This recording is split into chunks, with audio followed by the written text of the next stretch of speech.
کہ سونا اور چاندی اپنی اصل کے اعتبار سے تو مال ہیں اور یہ کسی بھی شکل میں ہو ان پر زکوٰۃ واجب ہے۔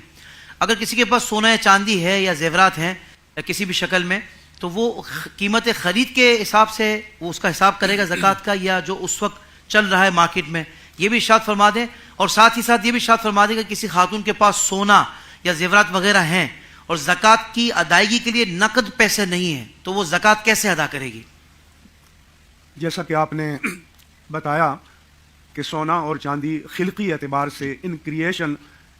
کو شریعت نے مال قرار دیا ہے، لہذا کسی بھی شیپ میں، کسی بھی فارم میں، کسی بھی ہیئت میں ہوں، سونے کے زیورات ہوں، سونے کی ڈلی ہو، سونے کے برتن ہوں یا کوئی بھی چیز ہو تو وہ مال ہے اور اس کی زکوٰۃ ادا کرنا واجب ہے۔ سونے کا نصاب ہے 87.48 گرام اور چاندی کا ہے 612.36 گرام۔ دوسرا سوال جو آپ نے فرمایا کہ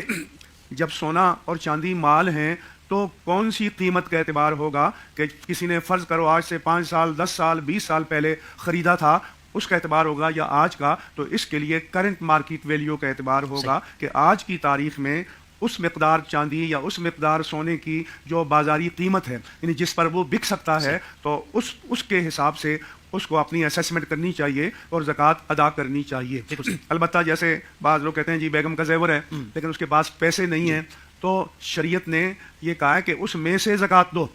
لہٰذا اگر سونا ہے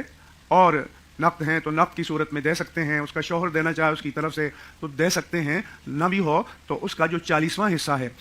اس کا وزن کر لیں اور 40 پر تقسیم کر دیں تو جو مقدار وزن آئے گی اتنا اسے کاٹ کر دینا ہوگا ہر صورت میں، ہر قیمت پر۔ یہ عذر کے نقد پیسہ نہیں ہے، یہ شریعت کی نظر میں کوئی عذر مطلقاً نہیں ہے، لہذا اس مسئلے میں ہمیشہ محتاط رہنا چاہیے۔ اور اپنی دوسری بات یہ ہے کہ بہت سے حضرات پوچھتے ہیں جی بینک بیلنس کا الگ پوچھیں گے، سونے چاندی کا الگ پوچھیں گے، مال تجارت کا الگ پوچھیں گے، تو زکوٰۃ کی تشخیص یا اسیسمنٹ کے لیے بندے کے جتنے ذرائع سے جتنی آمدنی ہے اس سب کو یکجا کرے اور پھر اس کا 2.5% یا 2.5% جو ٹوٹل مالیت ہے اس کے حساب سے اس کی زکوٰۃ اس کو ادا کرنی ہوگی۔